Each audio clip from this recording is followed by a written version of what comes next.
number of older videos featuring Joe Biden, and some of the things that he has said are making headlines in independent media. And I think it's important to show you these videos so you kind of get a sense of where Biden's coming from and how he differs from other candidates. Now, for the purposes of this story, I want to juxtapose Biden's comments to Bernie Sanders' comments. And the reason why I want to do that is because you have a more establishment candidate versus a very progressive candidate. And you should know all the information. You should make a decision for yourselves. And without further ado, here is Biden. This actually isn't very much of an old video, commenting on the millennial generation. There was a war raging. There was a bitter fight over even whether we should talk about the environment. Women were still viewed as second-class citizens and not prepared to have significant jobs, thought that. And we were told the people didn't talk to one another over the war. And we were told, drop out, go out to Haight-Ashbury, get engaged. Now, shortly after I graduated in '68, Kent State, 17 kids shot dead. And so the younger generation now tells me how tough things are. Give me a break. No, I have no empathy for it. Give me a break. Because here's the deal, guys. We decided we were going to change the world, and we did. So do you want to give young people who have done multiple deployments in Afghanistan and Iraq, do you want to give them a break or no? Well, do you want to give them a break? Why do this? Like, why? No one likes to hear that. You are only trying to solidify your support with an older generation. I think you got it, bud. And that is even more underscored by something we covered last week, which was CNN is using a poll that did not use a statistically significant amount of people under 50. And wouldn't you know, Biden's up 20 in that poll, which they're still using today, by the way, without any reference to the fact that nowhere factored into this poll mathematically is anyone under 50. What is he trying? I mean, he is struggling with the younger vote. And I don't think by saying things like that, or I mean, even if he's not running for president, like what are you trying to do? Well, that's a different thing. I mean, if he's not running for president, then this doesn't apply. But he is running for president. So let's address the first part of what you said, which is that he's not thinking it through. Okay, this is Joe Biden, who is doing what you'll hear Trump do, which is making impulsive remarks from an older guy who goes, "Let me tell you, it's the old man, angry old man on the porch. You kids have no idea. It was tough when I was growing up." And he's not doing any political arithmetic. As Brett said, he's just not. Who does this help? It's not helping him in any way. You don't need to solidify the older base. You've already got them. It's a ridiculous thing to say, because then I get to what Anna was pointing out, which is, look, this younger generation is suffering through all kinds of things, unimaginable things. I mean, they're talking about changes to the planet that you wouldn't have even dreamt of, Joe Biden, back in 1968 and 72, or whenever you were talking about being an activist on college campuses. And by the way, I don't recall that he was an activist on any college campuses. I mean, I'm sure he might have had his own brand of activism, but I don't know that he was really out there leading any anti-war protests. Right, and I just, his comment reminded me of a pet peeve of mine, and it's, let's say I've had a super long day at work, I'm exhausted, and I say something about how tired I am, and then someone with children responds, "Oh, you don't have children, you don't know what tired is." That makes me crazy, right? Because you don't need to, why are you comparing the physical state, whatever, the economic state, why? If someone is going through something serious, or if someone is feeling something, I'm not saying that you necessarily have to agree with it, but don't belittle it. And what he did there was belittle, in my opinion, the very real and valid concerns of young people. And so just because you had your own struggles when you were young doesn't mean that the struggles of young people today is irrelevant. And Obama said something similar to this, mostly in relation to Black Lives Matter. He said it has gotten better than it was during the civil rights movement, the early civil rights movement. But the next thing out of his mouth was, but we still have a long way to go. And it's more of a, listen, the world, I believe, I'm an optimist, is changing for the better, and it is not perfect. So we must continue the same fight in the same way, with the same spirit, maybe changing some aspects of it to kind of alter course and still try to make some kind of progress. But it's just such a Biden thing to do, because as you said, he just saw like a little gimme. Yeah. He wanted to hit a single, and he hit a single, and that's it. I mean, they needed 4 runs, but he just kind of hit one single. And then that plays as a laugh line in the room, and that kind of then it goads him on to say other things, and that's the Trumpian thing, right? Where you're just playing to the room. It is. So as I mentioned, I want to juxtapose some of the Biden videos with someone who's very different from Biden in the race, and that's Bernie Sanders. So now I'm comparing apples and oranges a little bit here, because Biden obviously was speaking specifically about the issues that young people are facing. In this next video, Bernie Sanders is specifically talking about the economic injustice that impacts everyone, and listen to how seriously he takes it.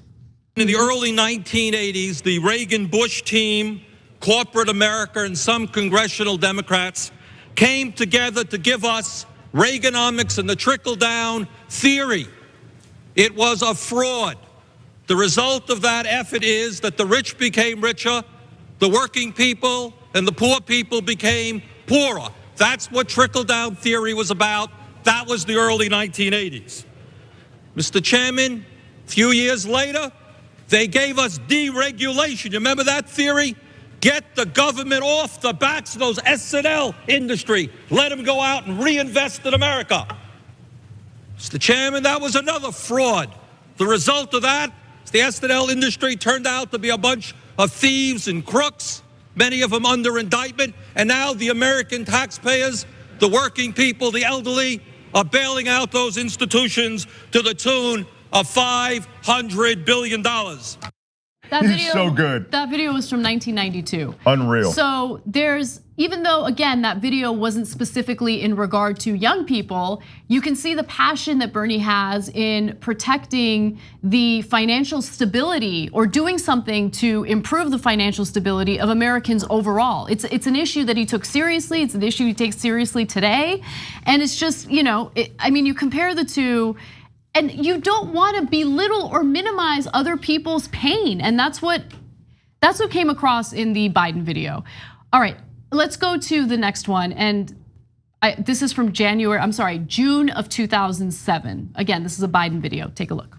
I spent last summer going through the black sections of my town, holding rallies in parks, trying to get black men to understand it's not unmanly to wear a condom, getting women to understand they can say no, getting people in the position where testing matters. I got tested for AIDS. I know Barack got tested for AIDS. There's no shame in being tested for AIDS. It's an important thing, because the fact of the matter is, in the community's engaged in denial. They're engaged in denial. No one wants to talk about it in the community, and we do not have enough leaders in the community and outside the community demanding we face the reality, confront the men in the community, as well as the women, letting them know there are alternatives. Thank you. That woman in the audience is going, all right, when's he gonna be done? And then Hillary going like, go ahead, Joe, keep talking, Joe. Well, the politeness is like, it's creaking with the stress of that moment. By the way, there's no one who can inspire the black community more than Joe Biden to get tested and to lose the condom or whatever his message was. That was the weirdest video. Like, I don't really even know what to say about it. I know Francesca said it on the show. I've been saying it for a long time. He is such a great vice president, because when there's no stakes around what he says, if he's not responsible for carrying the mantle of the United States, he's pretty fun. But when he's doing that, and there could potentially, that could be the guy in charge of stuff, you're just like, oh God, just. It's also interesting how he like volunteers personal information of others, like in everyone a public loves forum. Right? Like, I know Barack Obama got tested for AIDS. Hey, that was our secret. Oh my God. What about it, Joe? Anyway. From Joe, you never know if it's a euphemism. We got tested for AIDS, am I right? Okay. So Am I right? Let's talk about military spending, military intervention. The following video is from Joe Biden. He is specifically talking about North Korea. It is dated August of 2000. Take a look. If they develop, and I am on record of this as 4 years ago, I agree with the Israeli position on this. If we have evidence that they are building a missile defense, a missile system, an offensive system with a nuclear capacity, and they will not negotiate with us, I would support a unilateral strike to take them out. That, to me, is a hell of a lot less risky way to deal with my grandchildren's future than to engage in an overall arms race. So Biden is clear. He thinks that it's okay to do the preemptive strike, essentially, to take out North Korea, which is, I think, misguided and not a smart strategy at all. What is a smart strategy? I think a smart strategy is to approach the situation in a diplomatic way, and also maybe don't support military coups in other countries or regime change in other countries, right? Because here's the thing. US foreign policy is so backwards, and I don't think that it is a mistake. I think that it's to perpetuate war. But if you want North Korea to give up its nuclear weapons, it's really difficult to persuade them to do so when you're pushing for regime change in other countries. I feel like there's less of a, yes, we're talking about nuclear war and mutual assured destruction, but when I look at the North Koreans, and this has been borne out and proven, no matter how you approach them, they are just going to say, oh, actually, we do want to come to the table, and then something will happen, and there will be a little ease of sanctioning because they ran out of fake drugs to sell, and then they're like, okay, we made our money, and now we're gonna go back to doing the terrible thing. And there's a back and forth. I don't think it really, I mean, it sounds crazy and you might think it is, but I don't think it really matters what you say about the North Koreans. They're just gonna do that back and forth. The thing about North Korea is that they'll never denuclearize, and who could blame them? The only reason that we're coming to the table with them, the only reason that we're engaging them at all is because they have nukes. I mean, otherwise they are an economy in an absolute free fall. People are starving. They are not a relevant nation, if you want to think of it that way, in the family of nations about a growing economy worldwide. But they're key because they have nukes. And so they know that. So they're not going to denuclearize. I do think that there are ways to approach them to minimize the threat of them using those nukes. Agreed. And that's how I would work. And I'd work with economic incentives and also the economic disincentives, which we have done. But this hawkish talk about, I'd go in and take them out, and now you got guys in the White House who are real hawks. I mean, they can't wait to get into some kind of shooting war. That's just not the right approach with these nations. I want to show you an old video of Bernie Sanders. This is in, I believe, 1992, and here's what he had to say about military spending. We are spending $270 billion a year on the military, but we don't have a major enemy. I know it hurts your feelings. I know you're upset about it. I know you're hoping and praying that maybe we'll have another war. Maybe somebody will rise up. But it ain't happening. The Soviet Union doesn't exist. The Warsaw Pact is through. Who you worried about? Iraq? Panama? Who you worried about? I'll tell you who I'm worried about. I'm worried about the fact that our workers are seeing a decline in their standard of living. They want to see our industry be rebuilt. That's what they want to see. No more B-2 bombers, no more Star Wars. Let's make the quality products we need. Let's invest in American industry. No, I won't yield. The American people want to see our kids educated. They want a Head Start program. They want their kids to be able to go to college.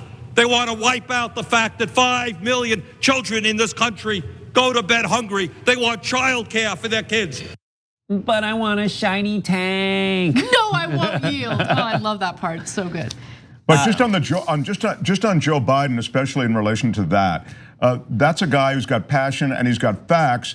Biden is not only not dovish, but he is also definitely in the pocket of the military-industrial complex. Yes. So I mean, the choice couldn't be more stark. Right, and there's like this swirling controversy about Ukraine and Biden ordering or kind of spearheading the initiative to dismiss someone who is investigating a Ukrainian agency or company that Biden's son worked for. So that's the kind of stuff, and that's exactly how I feel. I feel that Bernie Sanders, and when he's talking about we're spending too much money on the military and not enough at home, I think that's the stuff that I really want us as a country to focus on more than anything. And more we're just turning our backs on it, trying to mention, we got low unemployment and the GDP is up when it's, over time. To go back to Biden's original point with the millennials and everything, over time. So of those things that you solved, Joe, which one did you solve the most? Is it women being treated the same in the workplace? No. I mean, they're still a problem. We this year have the Me Too movement. Is it wealth and inequality? Well, the wealth inequality has gone up. So you made that problem worse with your behavior and your deregulation of banks under, that's a problem. I think he finds you to be a problem because you're one of these young, whiny millennials. Well, you are whiny. I want to read, I'm cheating and I'm reading the member comments during the show. Vicious Cree hasn't. Paying attention. I know, maybe it'll incentivize people. Become a TYT member and we'll read your comment during the video. Vicious Cree said, I can't imagine Ronald Reagan or Walter Mondale insulting baby boomers in 1984 in the same way politicians insult millennials now. Right. The oldest millennials will be 38 on election day 2020. Thanks you very much, Vicious Cree, for reminding me. Oh yeah, that actually is a good. I hated that tweet. But it's true. It's true. Just being like weird, though, that the greatest generation is not humble when they call themselves the greatest generation. Thanks for watching this free clip of the Young Turks. Don't forget to become a TYT member today. For more exclusive content, join now at tyt.com/join.